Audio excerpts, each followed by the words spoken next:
Bueno, primero, ¿ya puedo hablar? Sí, está.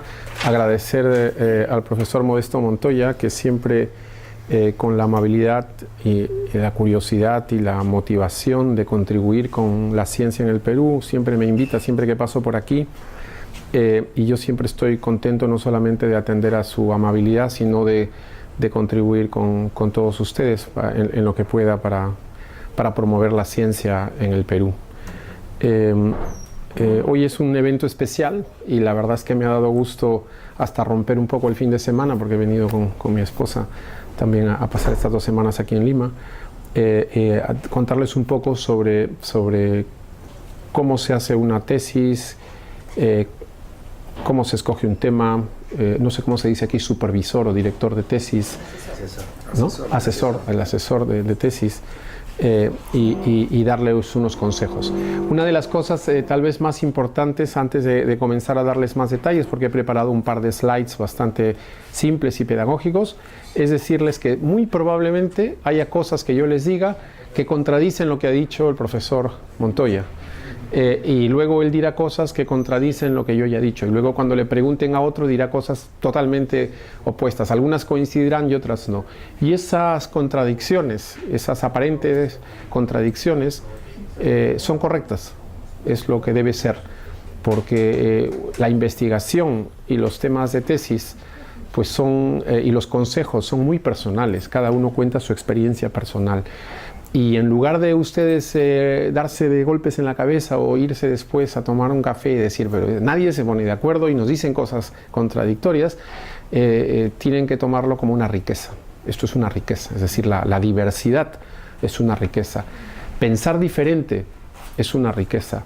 Pensar de forma hasta contradictoria es una riqueza, ¿no? La investigación, la creatividad, viene de la confrontación de ideas, de cosas que parecen inclusive contradictorias, ¿no? Entonces, tómenlo en positivo, y cosas en que coincidimos con Modesto las tomarán para bien, y en las cosas que parecen contradictorias, tómenla como una diversidad rica y útil, ¿no? Porque es así como sucede cuando yo soy también asesor de tesis de bachillerato, de maestría, de doctorado, inclusive soy asesor en otros países existe el concepto de habilitación para ser profesor.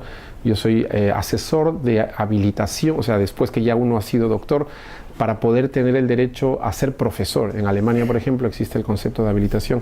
Yo estoy a cargo de algunos habilitandos, no sé cómo se dice, doctorandos, habilitándose en castellano. Entonces, vamos a comenzar. Primero, quería hacer una especie de encuesta. ¿Qué grado, qué tesis les interesa a todos? ¿Todos van a ser tesis de máster? ¿Alguno de bachillerato, alguno de doctorado?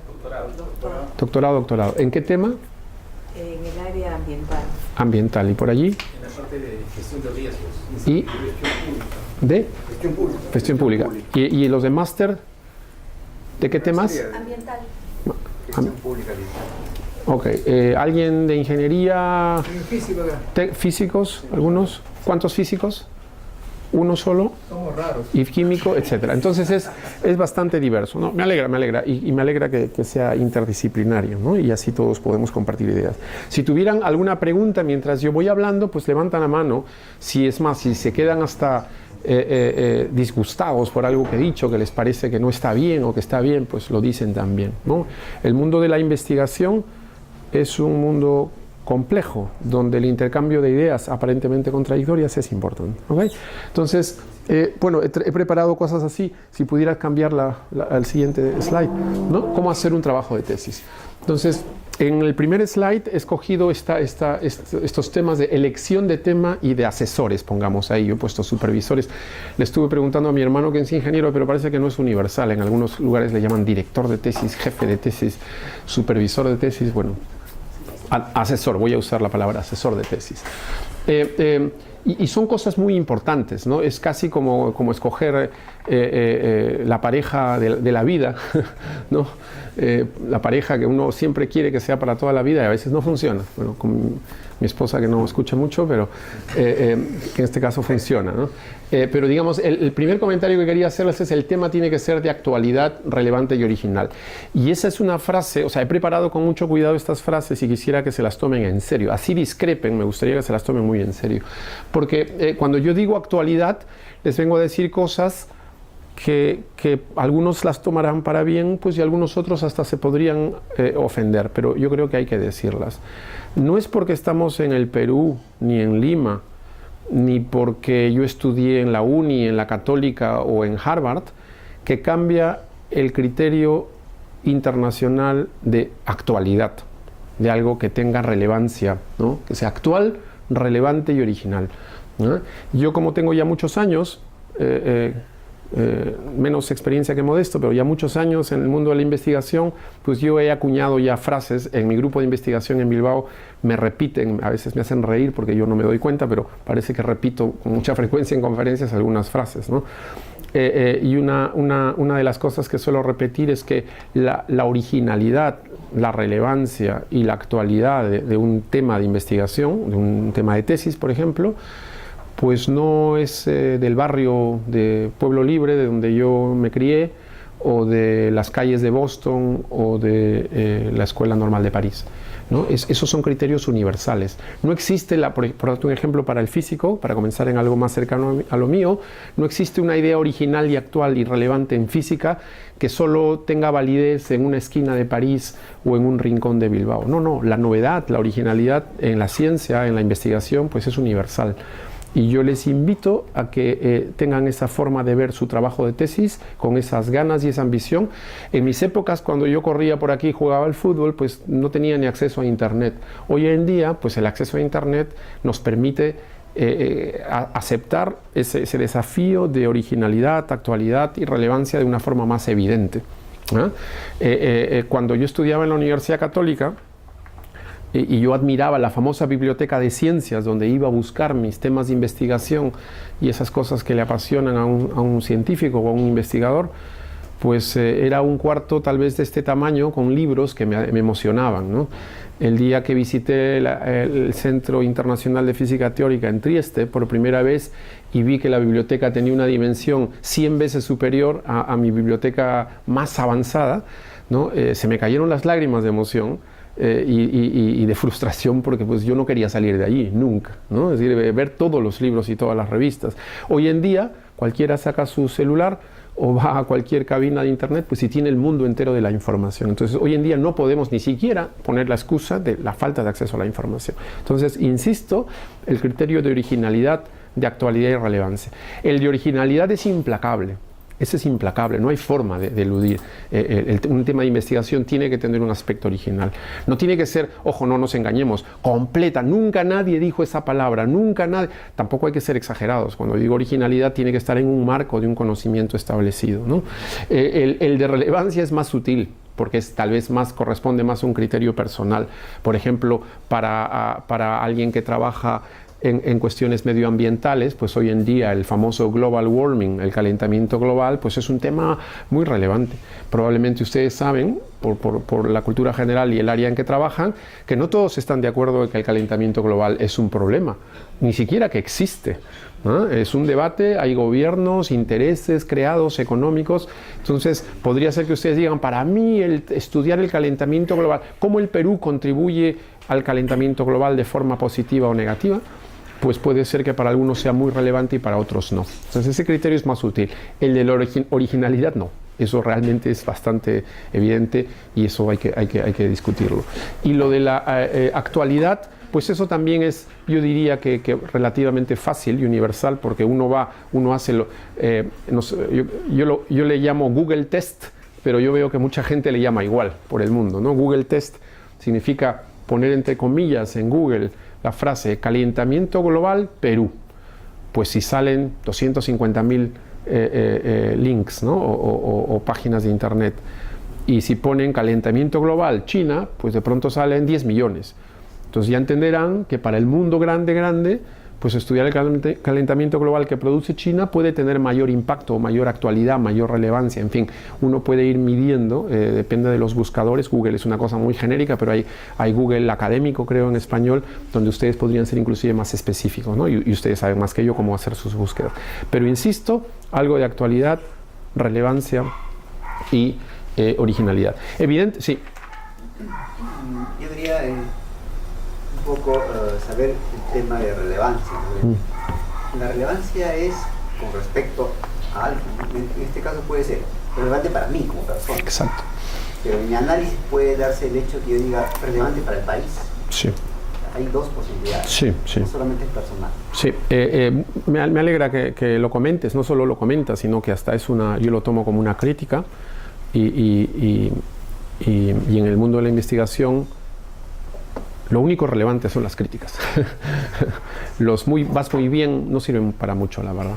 Entonces te diría algo que suena de nuevo, va a ser contradictorio y parece que me contradigo inclusive yo conmigo mismo. Pero lo relevante pues es así, es particular. Por ejemplo, tú puedes seguir la escuela keynesiana, tú puedes seguir la escuela neoliberal de Paul Krugman, que escribe en el New York Times y que ganó el Premio Nobel de Economía. En fin, relevante para quién, como tú dices.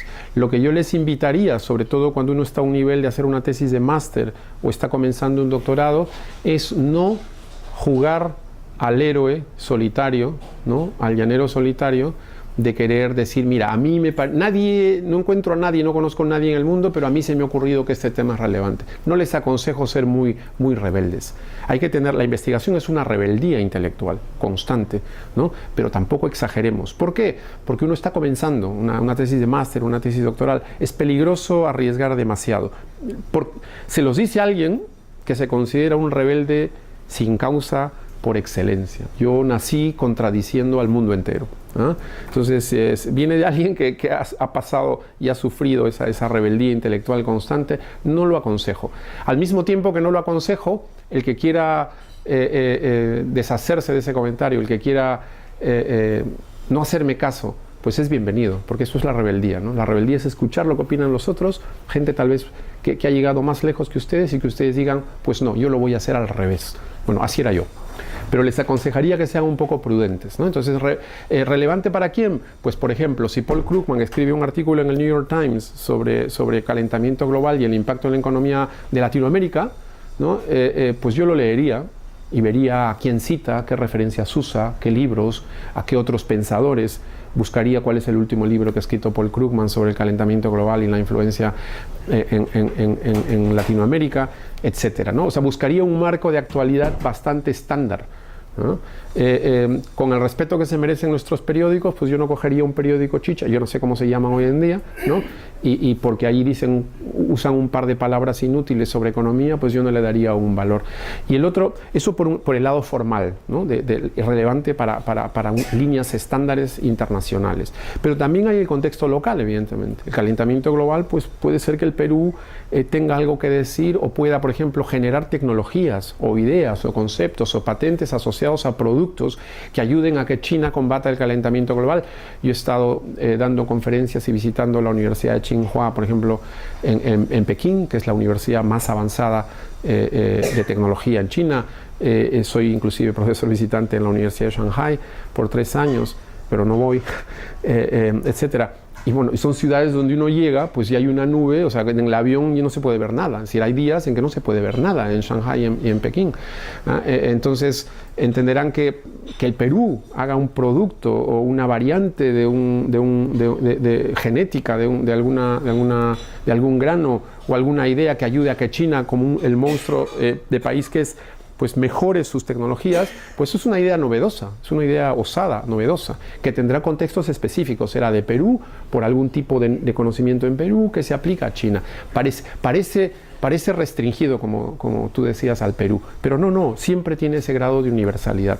Lo que a mí no me gusta mucho, cuando escucho comentarios como el tuyo, a pesar de que yo también tengo esa motivación, es ser demasiado localistas, ¿no? De decir, yo solo hago investigación pues solamente porque eso ayuda al niño pobre de la calle en Lima, o porque es de mi padre, que es de Cajamarca, o fue de Cajamarca porque murió hace muchos años, pues hizo su tesis de ingeniería de minas, pues para los minerales que hay en Celendín o en Chalán, en algunos pueblos de Cajamarca. Pues yo lo encuentro noble.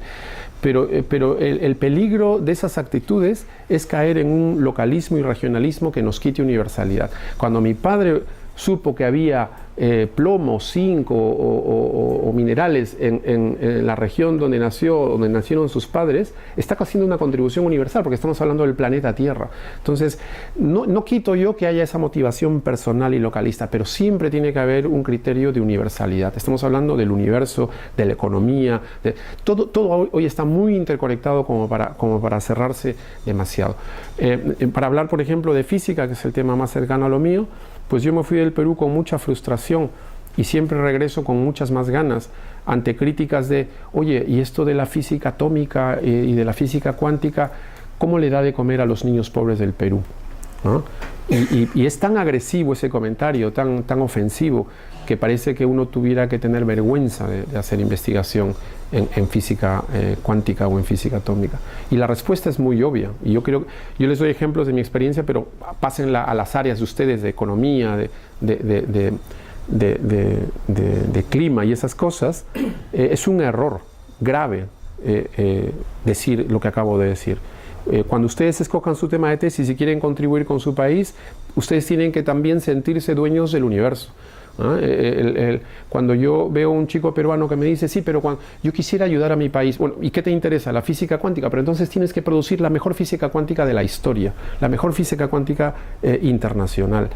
El abogado se ocupará de sus leyes y de sus juicios, el futbolista pues de meter sus goles, ¿no? El zapatero de reparar zapatos o hacer diseños nuevos. El físico cuántico tiene que producir la mejor física cuántica del planeta, ¿no? Y quien se encargue de programas sociales, pues ayudará a los niños de la calle a comer o a vestirse, ¿no? Y si tenemos alguna vez algo de dinero o de posibilidades, ayudaremos en nuestro tiempo libre. Pero cada uno tiene que sentirse responsable por su tema. Cuando ustedes escojan cómo venderle productos a China para que resuelvan su problema del calentamiento global, ¿no?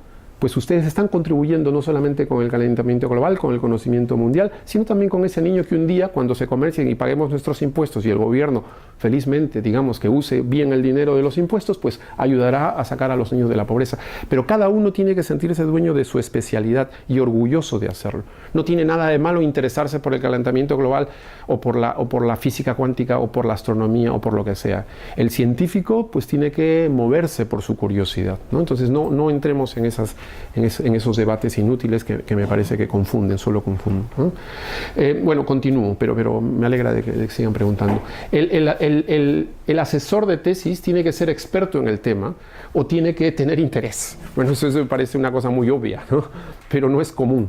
Y no solo es como, no me refiero a Perú, sino en cualquier parte del mundo. Uno puede ir al Instituto Max Planck en Alemania, pues y de pronto el tipo que es tu asesor de tesis no le interesa en absoluto lo que estás haciendo.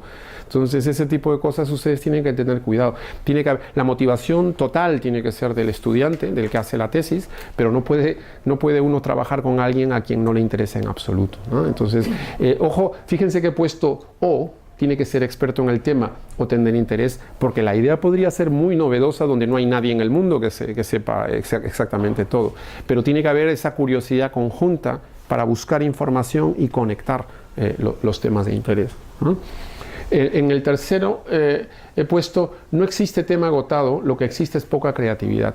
Y eso es algo también que tal vez a ustedes aquí en Perú les sea un poco más útil, porque lo que yo observo viajando por el mundo, pues por trabajo, yo viajo por todo el mundo, por todos los continentes, todos los años, y algo que observo, pues es que a veces por un aislamiento regional, o por algún problema o por algún asunto, por ejemplo, no en todas las universidades del Perú existen todos los temas, como tampoco en Harvard existen todos los temas. Entonces, a veces resulta ser que a ustedes les interesa un tema, pues que en el entorno en que trabajan nadie lo trabaja. Entonces, ¿cómo desarrollarlo? Eso es peligroso.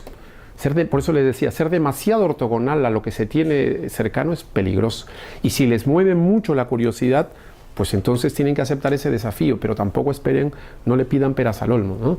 Ese es un poco el balance. Entonces, a veces uno dice, sí, pero a veces escucho a gente joven, o gente joven de espíritu, como muchos como yo, pues que me dicen en Perú, en Chile o en China, pues ¿sabe qué? Es que aquí solo puedo trabajar en este tema, como que es un tema ya muy antiguo, como que pues ya no hay mucha novedad. Y yo siempre les respondo con ese comentario desafiante, que no existe tema agotado, existe falta de creatividad. Y eso, el tema de creatividad, si fueran a mi grupo de investigación en Bilbao, verían que mis estudiantes y mis investigadores están hasta aquí de mi comentario sobre creatividad, porque para mí eso es muy valioso. Lo que me ha dado Lima, Perú, desde que jugaba fútbol en las calles en Pueblo Libre, pues es que los problemas nos generan creatividad, ¿no? Nos estimulan la creatividad. Y yo creo que no hay tema agotado, no hay tema antiguo, no hay tema pasado de moda, sino falta de creatividad. Justo para reforzar lo que señalas, leí hace poco que uno de los premios Nobel de Física, de los Delta Azul, le decían lo mismo: deja eso ya, no vas a funcionar, está como 30 años en lo mismo, cambia de tema. Y finalmente lo logró. Exacto, ¿no? Eso es un premio Nobel impresionante, ¿no? Tener estas lucecitas que se quedan años de años y miles de horas, ¿no? Impresionante, ¿no? Y yo creo que el gran logro, si recuerdo bien, de este premio Nobel fue que logró, porque ya existían ese tipo de luz, pero existía en colores y en frecuencias que no eran visibles, y lograr que ese mecanismo suceda en un régimen de luz ligera, que el ojo lo permita, pues ha sido una revolución tecnológica, ¿no? Entonces, tengan cuidado, ¿no? Lo que les pediría es que no caigan en el sentimentalismo, ni en la autocomplacencia, ni en el estar todo el tiempo decir: sí, es que yo estoy ahí en San Marcos, y en San Marcos pues no hay dinero, o no, el otro está en la Católica, pero el de la Católica ya mira solamente a la Escuela Normal de París. No.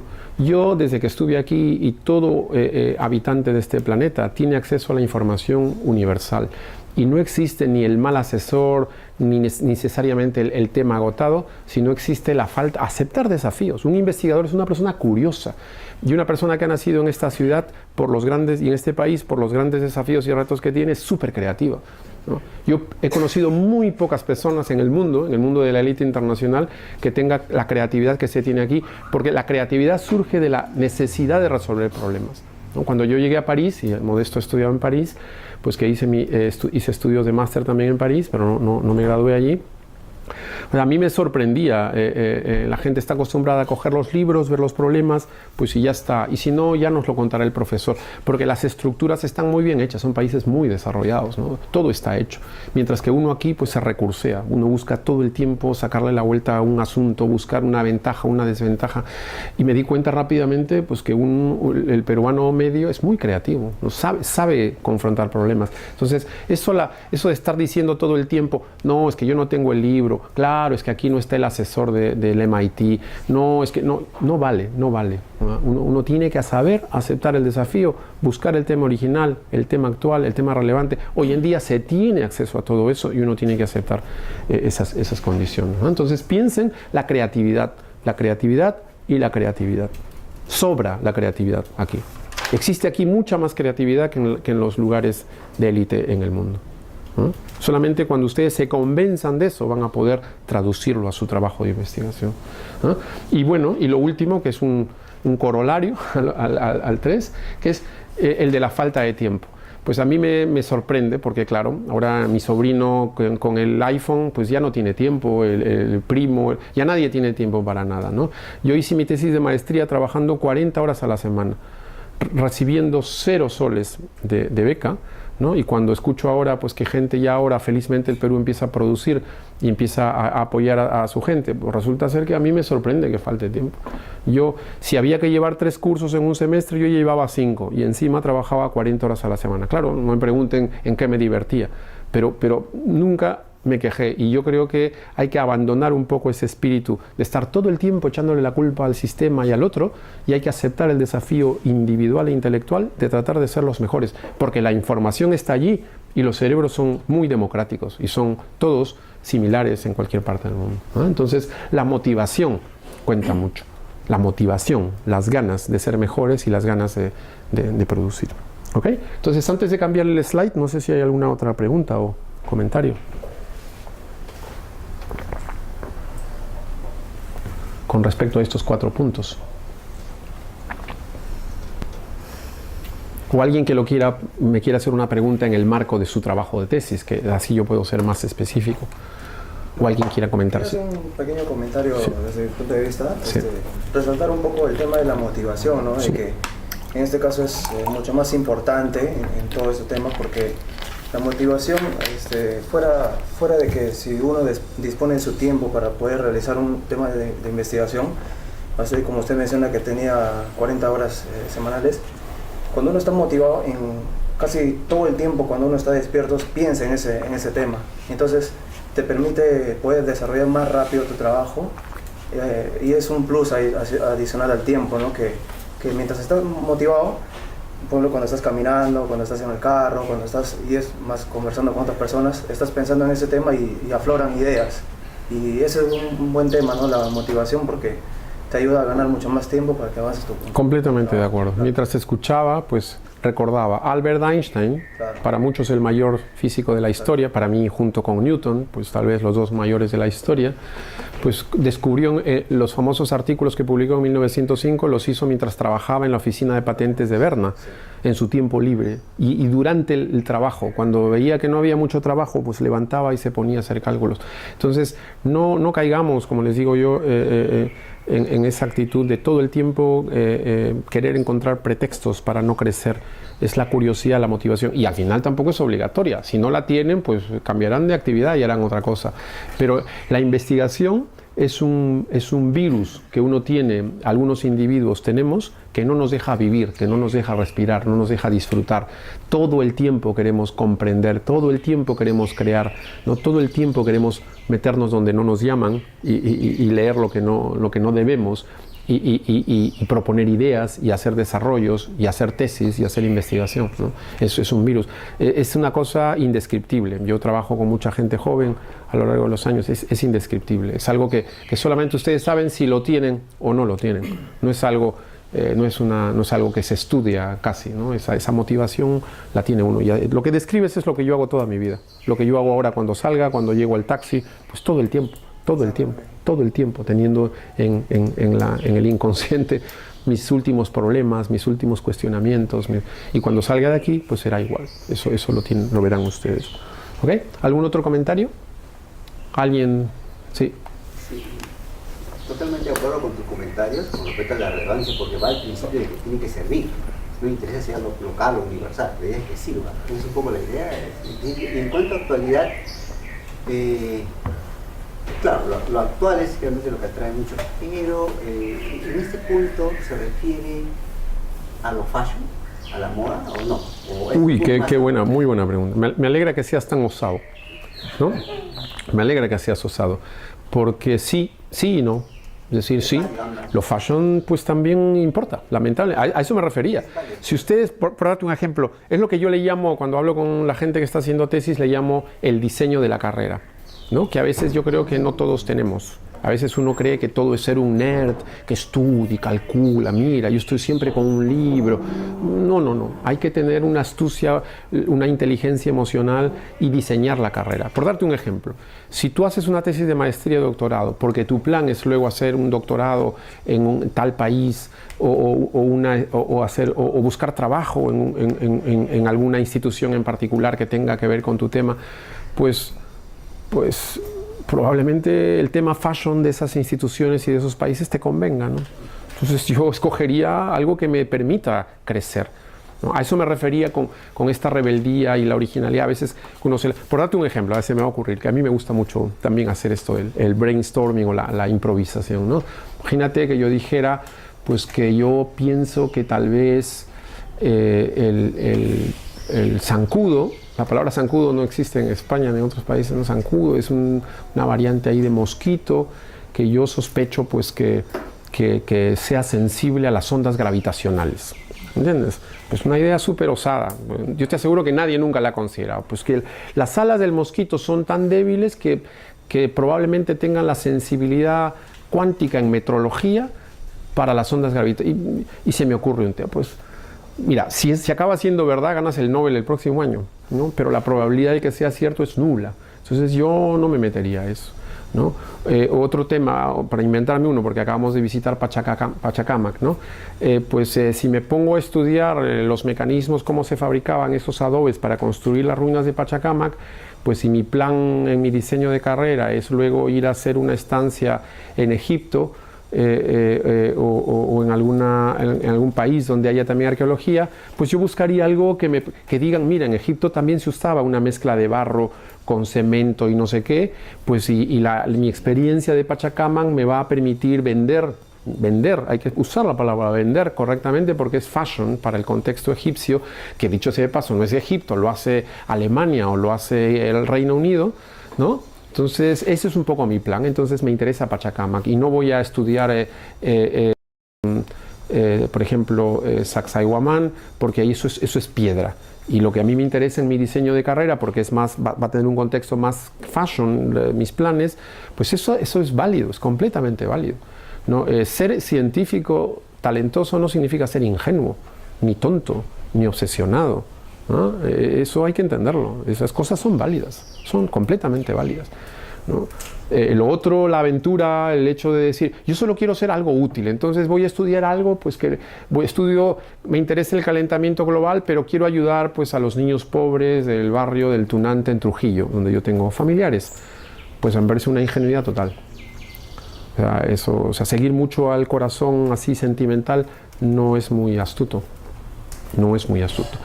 Entonces, por ahí va un poco mi comentario. Lo fashion sí, lo formal también, y si quieren ser osados y muy aventureros y muy ortogonales, si quieren hacer realmente algo que a nadie le importa o no tiene ningún contexto, pues yo no les voy a decir no lo hagan, ustedes son gente adulta, pero ya saben la probabilidad, es una cuestión de probabilidades, ¿no?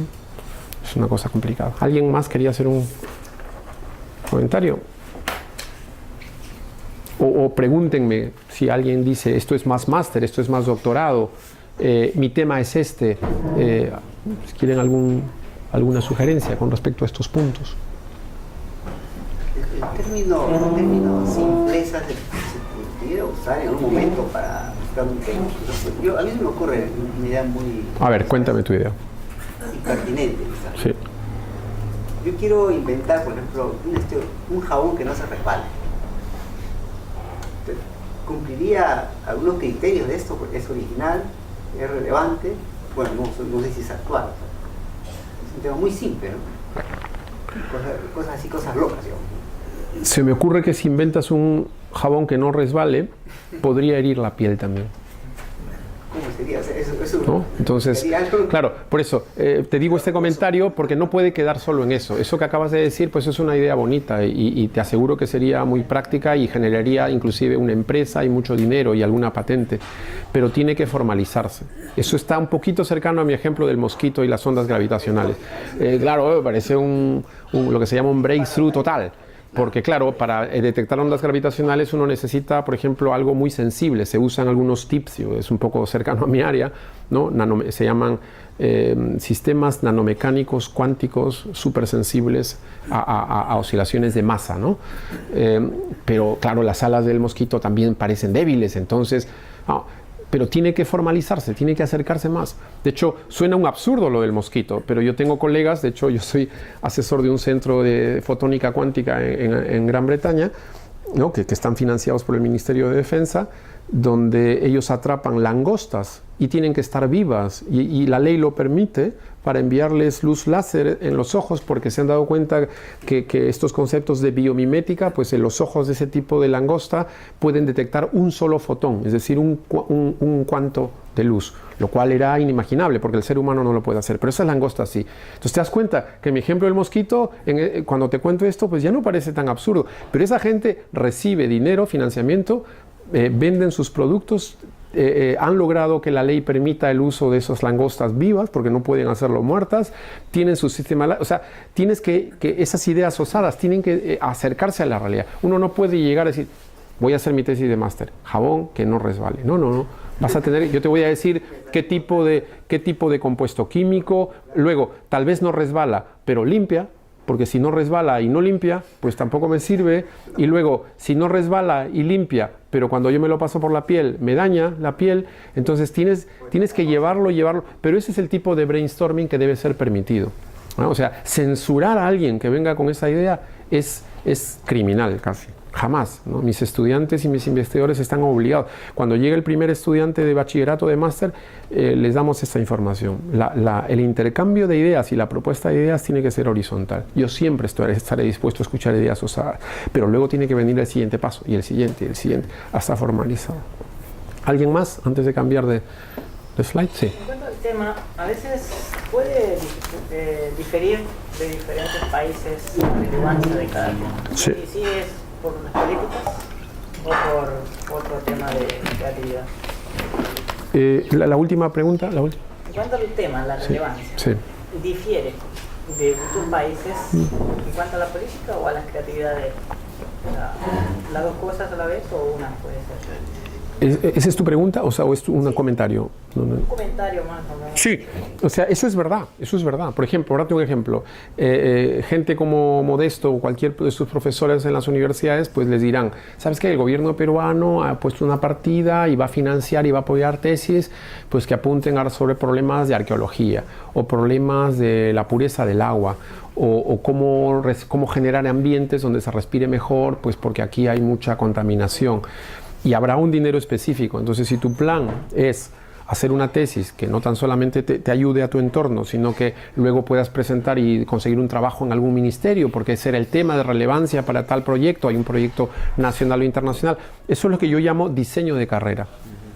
Yo no veo nada mejor, ni peor, ni más noble o menos noble, si mi colega aquí pues le interesa crear el computador cuántico que va a permitir calcular a unas velocidades inimaginables. Yo, como científico, como ser humano, yo no veo diferencia.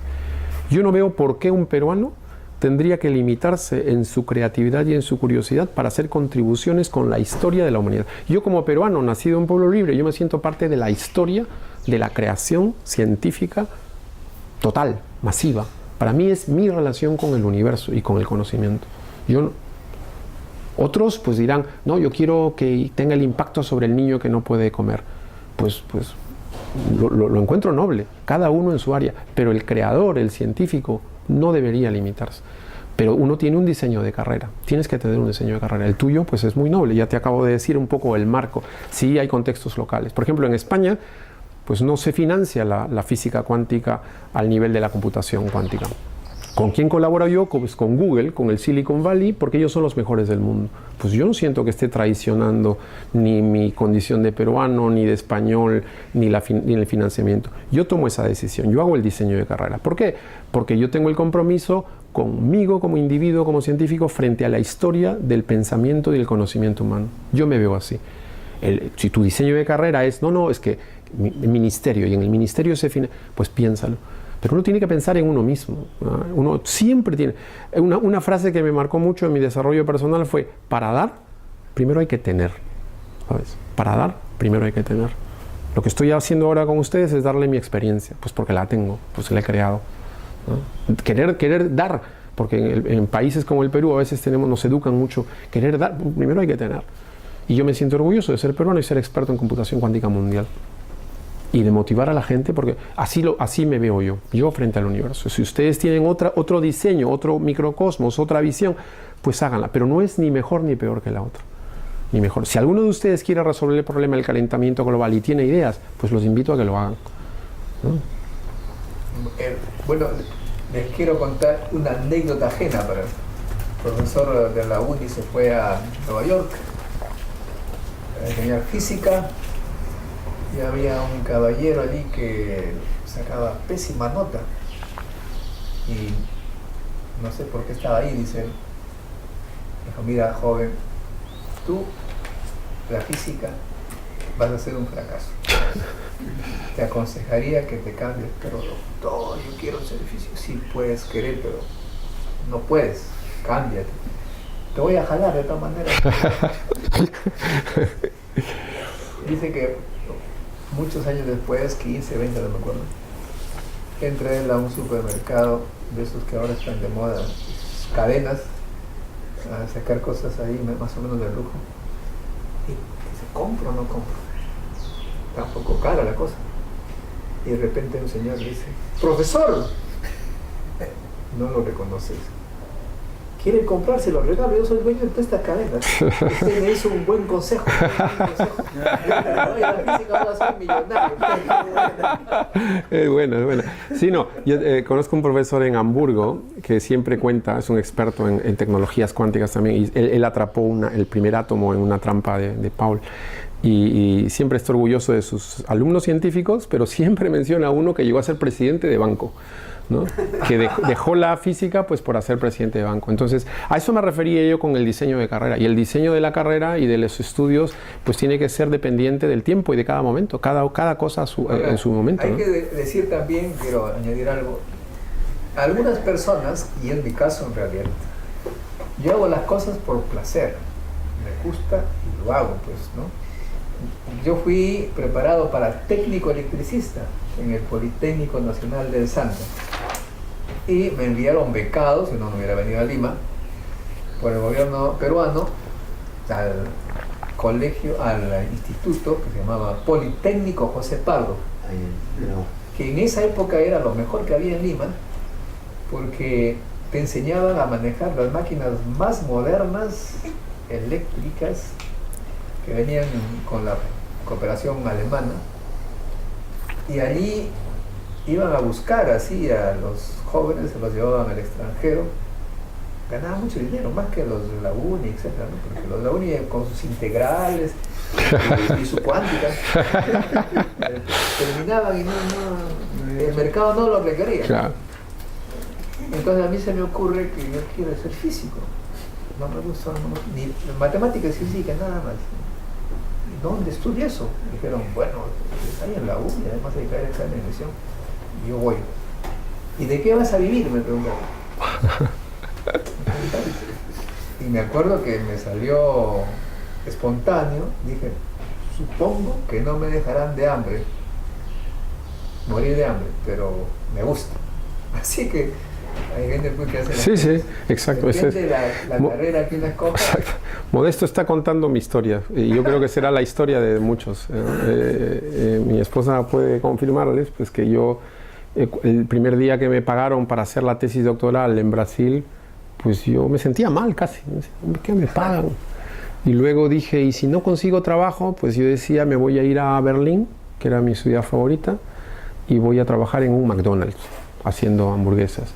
¿Para qué? Para poder hacer física cuántica, para poder desarrollar. Quería ser poeta, quería ser físico cuántico. O sea, son cosas, a eso me refería yo con el virus de la investigación. O sea, yo voy a hacer siempre así, toda mi vida, así, haga lo que haga. Así un día sea millonario o sea dueño de un banco, pues yo creo que no podré huir. Uno se conoce a sí mismo.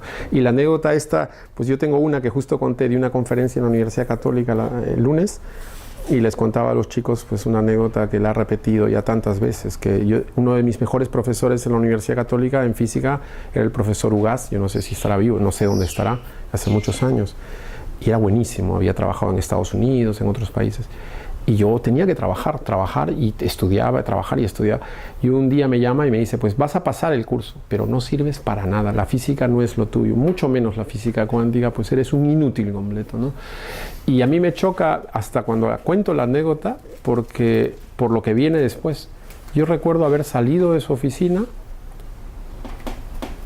como si hubiera hablado un perro.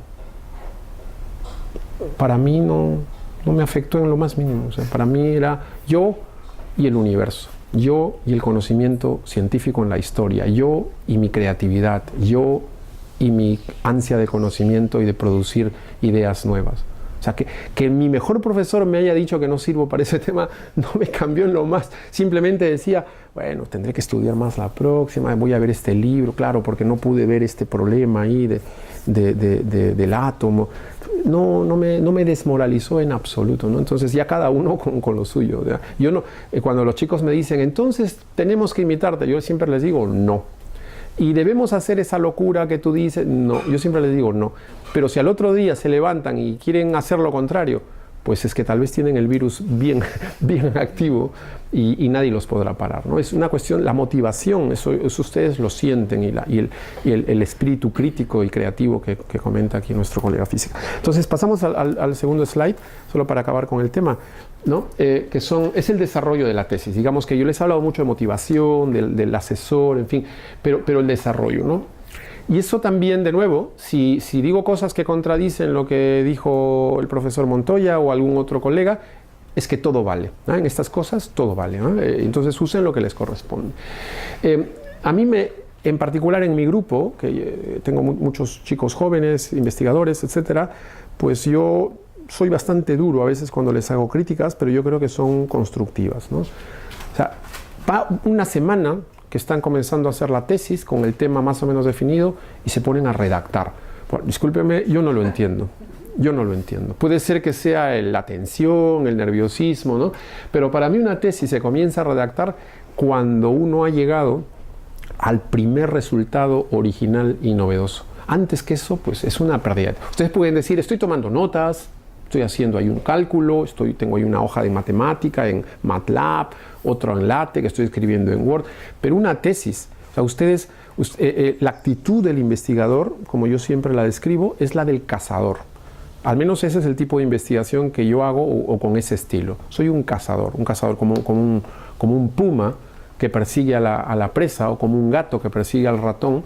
Pues para mí, si hace frío, si llueve, si duele, si raspa, pues yo medrando en cada esquina, en cada rincón, hasta lograr capturar la idea y producir el concepto original, el corazón de la tesis. Cuando yo he logrado sentir que he logrado hacer mi contribución al conocimiento universal con esa pequeñez que sea mi tesis, pues en ese momento yo digo, bueno, tengo derecho ahora a pensar cómo diseño, cómo escribo, etc. Pero uno no puede perder mucho tiempo en volverse enciclopédico. El siglo XXI, eso es algo también que tenía planeado decirles, no es ya para el conocimiento enciclopédico. Los sabios casi ya no existen, ¿eh? Los sabios se llaman buscadores de Internet. El conocimiento total está el acceso en Internet. Siglo XXI es de las ideas innovadoras y creadoras, es del adicional que le pone nuestra creatividad. Entonces, cuando uno se queda mucho tiempo en una tesis leyendo y aprendiendo, pues no va a acabar nunca. Imagínate aquí lo que tiene Modesto, ya con esto nadie podría escribir una tesis. Es así, antes hay que leer todo esto, nunca se podrá escribir una tesis. Y si van a Google, pues se van a poner a llorar de frustración. Entonces hay que aprender, o sea, la forma como yo lo describo es como una pirámide. Vamos a poner pirámide de Pachacamac, ¿no? El conocimiento original está de pararse ahí en la punta de la pirámide y poner el ladrillo o el adobe adicional. Abajo de la pirámide está el conocimiento total, universal. Hay gente que comienza a hacer la tesis por abajo de la pirámide, nunca va a llegar a la punta de la pirámide, ¿no? Mi estrategia siempre es, yo subo corriendo como un puma en busca de su presa y me paro encima de la pirámide. Claro, no tengo acceso al conocimiento universal, no puedo tenerlo en mi mente, pero sé que está allí. Y trato de buscar la idea original y de alcanzarla. Y cuando veo, no puedo porque me falta información, pues bajo unos niveles, cojo el libro adecuado, el artículo adecuado, consulto al profesor adecuado, regreso de nuevo a la punta de la pirámide. Logré dar un pasito más, pero ahora necesito otra cosa, vuelvo a bajar. Entonces ese es el juego, bajar a recoger el conocimiento para producir la idea original. No se pueden quedar en lo enciclopédico. El siglo XXI ya no es del conocimiento enciclopédico. Tampoco se pueden quedar en ser los soñadores creativos, como en mi ejemplo de la polilla o del zancudo y las ondas gravitacionales, porque no van a ningún lado. Tiene que ser un juego entre el salto a la idea original y recoger el conocimiento, pero se aprende para contribuir a crear la idea original. No se aprende solo por aprender, ¿no? Eso es un poco lo que les quería decir. En el segundo ítem, una vez que ya ustedes han logrado producir esa primera seguridad de que ustedes han creado y han logrado cerrar el concepto original, pues toda la tesis se redacta en base a eso, ¿no? Y yo quisiera combinar 2 con 3. Fíjense que 3 es también bastante agresivo. En una tesis no existe una letra más ni menos de lo necesario. Obviamente es una exageración, pero yo quisiera invitarlos a que la piensen así. Por ejemplo, siempre pondré ejemplos de mis estudiantes, ¿no? Aprovechando que no están aquí. Pues viene uno y me dice, mira, he escrito 50 páginas del capítulo 1, introducción. Pues Pues, ok, puedes poner a la basura mi comentario. Lo puedes poner a la basura. Porque ¿qué ha hecho? Claro, se ha leído 25 capítulos. Me ocurrió con mi tesis de bachiller. La primera tesis que era cálculo de trayectoria. Entonces, caray, hay que aprender todo. La dinámica, los libros de veces resumen de un montón de 50 páginas de toda la dinámica. Y el profesor me dijo, oye, borra todo eso. Claro, porque claro, hay la actitud de que, claro, como el tema es, vuelvo al calentamiento global, que eso nos ha puesto ahí en el camino, ¿no? Pues de pronto encuentro un libro, un manual de 1000 hojas, pues de todo lo que se sabe. Entonces te lo lees, pues y empiezas a pasar. La tesis, el corazón, el motivo de una tesis es la originalidad, el concepto, por más pequeño que sea, el concepto original. Una vez que yo sé ese concepto original, ahora cojo el concepto de nuestro colega, es decir, porque logré que el jabón pues limpie, no resbale y no dañe la piel. Pues entonces preparo el capítulo 1 introductorio con el conocimiento necesario sobre lo que es un jabón, sobre lo que es la fricción del jabón, sobre daños químicos a la piel, sobre la capacidad de limpiar sin dañar, sobre los métodos de nanotecnología que se usaron para producir, pero todo lo que sea el capítulo 1 introductorio apunta a que cuando uno llegue y el lector diga, ahora voy a leer ¿cuál es la contribución original de esta tesis? Porque me acabo de leer la introducción y todo eso que he leído en la introducción está escrito solamente para que la información de la idea original se pueda entender de la forma más clara. A eso me refiero con ni una palabra más, ni una palabra menos. Todo, título, introducción, abstract, la revisión de la literatura, todo tiene que apuntar alrededor y estar alrededor del concepto de la contribución original. Todo. Entonces, cuando uno, por eso les digo yo, porque no hay nada que escribir en una tesis hasta que ustedes no logren entender perfectamente cuál es su contribución original. Y todo el resto es un satélite, es una preparación, es una decoración. Yo leo la introducción porque sé que todo lo que el autor ha seleccionado va a contribuir a que yo entienda más la contribución original. Cuando yo llegue a la contribución original, la voy a leer como si fuera pues mi casa. Yo me siento a gusto, he logrado entender los conceptos, las definiciones, todo esto. No hay ni un capítulo, ni una frase, ni un párrafo inútil que uno lo pone, porque de nuevo suena un poco agresivo, pero hay que decirlo, pues tenemos la tendencia, es que como yo lo leí, es que como yo lo entiendo, es que como yo lo aprendí, pues quiero exhibirme, ¿no? Me acuerdo mi director de tesis, cuando yo escribí mi primer artículo científico, me dijo algo muy duro, pero que me ayudó mucho, y yo lo repito, pues me dijo, pues tú estás escribiendo un artículo como decir, miren qué bueno soy calculando, miren qué bueno soy haciendo dibujitos, miren qué bueno soy haciendo programas, miren, a nadie le importa. Yo sé, claro, tú quieres hacerlo porque has sufrido, te has pasado sábados, domingos, días, a nadie le importa. Tú has hecho una contribución original, tienes un resultado bonito, prepara todo para que el lector lea, aprenda, disfrute y cuando llegue a tu resultado original diga, qué valioso es esto, qué bien está presentado, ¿no? Entonces, todo gira alrededor del resultado central del concepto de tesis. Esa es mi recomendación, pero como les digo, cada uno la verá a su manera. Y lo último, ¿no? Que bueno, que dependerá del tema y como tú decías, del contexto, de para qué hacen la tesis, cuál es su diseño de carrera, pues el criterio de ser publicables hoy en día ni siquiera es una exageración, porque lamentablemente o afortunadamente yo diría que hoy en día se puede publicar casi cualquier cosa. Y si no, pues lo ponen en su blog en internet. Es decir, el criterio de publicabilidad, no sé si existe la palabra, ya hasta también es subjetivo y dependerá del diseño de carrera que tengan. Si haces un artículo, produces un resultado original, pues que se pueda publicar en Physical Review Letters, que es la revista más importante interdisciplinaria en física, pues es porque estás apuntando grande y ya sabes cuáles son tus pasos siguientes. Si resuelves un problema que tiene que ver con el tratamiento de agua en el río Rímac, pues no esperen que se lo compren a ustedes en Pekín, ¿no? Entendemos, ¿no? Entonces, ¿dónde se publica? ¿Cómo se publicita los resultados? ¿A quién se comunica? ¿Cómo se comunica? ¿Será en internet? ¿Será en una revista tal? ¿Será en una revista local? ¿Será en un ministerio? O sea, tienen que pensar. Pero entiendan una cosa, si realmente ustedes han hecho un resultado original, han producido un resultado nuevo, han hecho una contribución a su área de investigación, pues están obligados en publicarlo, están obligados. Porque es muy egoísta. A ver, es como descubrir la polilla y las ondas gravitacionales y me quedo como en las películas, ¿no? Escondido ahí en mi castillo, como el conde Drácula, ¿no? Decir, solo yo lo sé y nunca lo voy a divulgar. No. Las cosas se tienen que contar. Hay que buscar dar una conferencia, hay que buscar comunicar en una charla, hay que contarlo a los colegas, quedará un documento en la tesis de la universidad, pero hay que buscar ser un poco más generosos. Y lamentablemente, pues el idioma dominante es el inglés, ¿no? Y es crucial, al menos alguna versión corta de la información en inglés en algún medio donde la comunidad científica o sus colegas pues tengan acceso a esa información. Ese último ítem, que parece un poco aislado, es crucial porque se conecta con el primero que les mencionaba, que es el de la originalidad. Si uno está obsesionado con ese criterio, cuál es mi contribución, y que un día estaremos orgullosos de contarlo, pues es un todo, ¿no? Uno lleva esa energía y esa motivación todo el tiempo. Entonces yo voy a terminar por aquí porque me gustaría más escuchar las preguntas de ustedes, pero insisto, un investigador es un cazador en busca de una presa que es la contribución original, ¿no? La contribución original solo puede conseguirse basado en el conocimiento preexistente, en el conocimiento previo, pero solamente lo suficiente.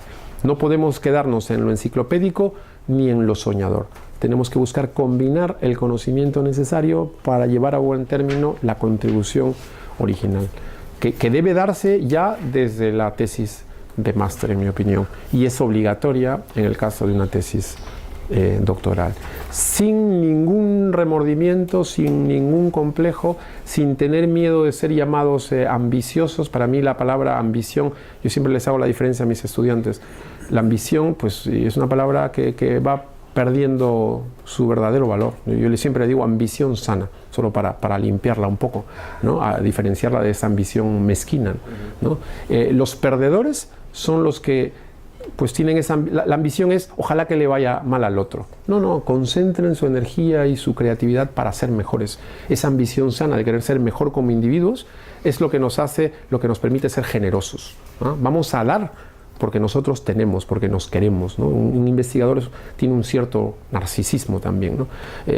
Hasta un infantilismo, ¿no? Yo no puedo negarlo. A mí no me gusta llamar las cosas con el nombre incorrecto, ¿no? De alguna manera, un investigador es alguien que se levanta un día o cada día y dice yo, así yo en primera persona, no nosotros, no mis hijos, no el niño pobre de la calle, yo quiero hacer mi contribución original al conocimiento de la humanidad, yo.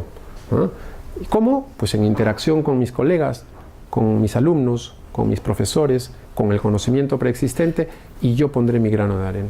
Y cuando lo tenga, lo voy a contar con generosidad. Yo voy a contribuir.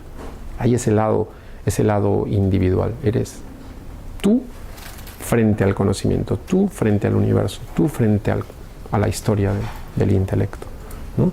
Y no hay nada de malo, no hay por qué sentirse, no estamos quitándole el pan a nadie, estamos tratando de realizar nuestra vida, nuestro desarrollo intelectual, ¿no?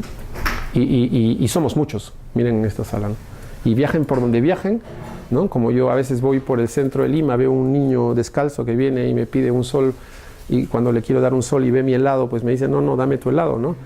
A veces yo digo, pues otra vez es un Einstein que no tuvo la oportunidad de desarrollarse. No, yo no me siento mejor ni peor que ese niño, es una cuestión de oportunidades. Y cuando uno las tiene, pues hay que aprovecharlas para ser los mejores, ¿no? Para aceptar ese desafío, esa ambición. Es muy sano querer ser mejor, muy sano, sin dañar al otro, querer ser mejor, querer contribuir, querer conocer, querer crear, ¿no? Por eso, esa es mi frase final en lo personal, en mi carrera investigadora. A mí me interesaban mucho las letras, ¿no? Perú, Latinoamérica son tierras pues, de grandes escritores y poetas. El lado científico pues, está totalmente apagado y bajo, casi uno tiene vergüenza de tener curiosidad científica, ¿no? Yo pues, crecí con esa atracción por el arte y por la poesía y por la literatura. Pues ¿cómo la he combinado? Yo he creado en mi grupo de investigación un área que se llama la imitación cuántica de fenómenos que no existen. O sea, he combinado elementos del teatro y del lado artístico, creativo de las letras con el mundo de la física cuántica. Pues ¿por qué? Cuando me preguntan por qué, sea en Harvard o en el MIT, mi respuesta es pues porque me da la gana.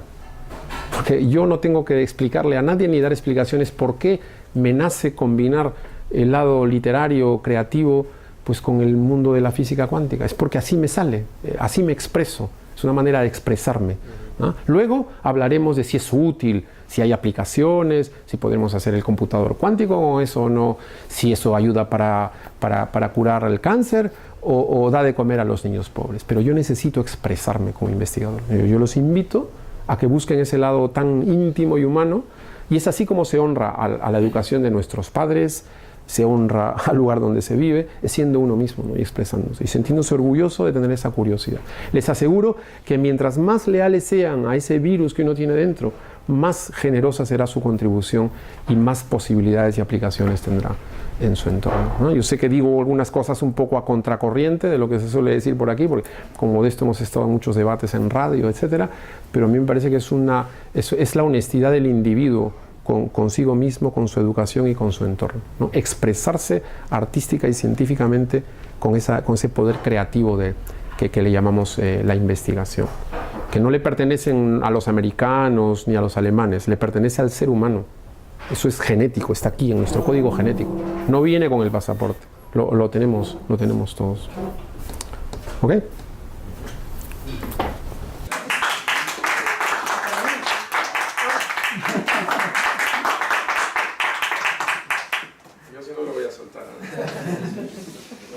Ok, finalmente vamos a tomar una foto aquí bajo el sol, todos, ¿sí? En 2 filas.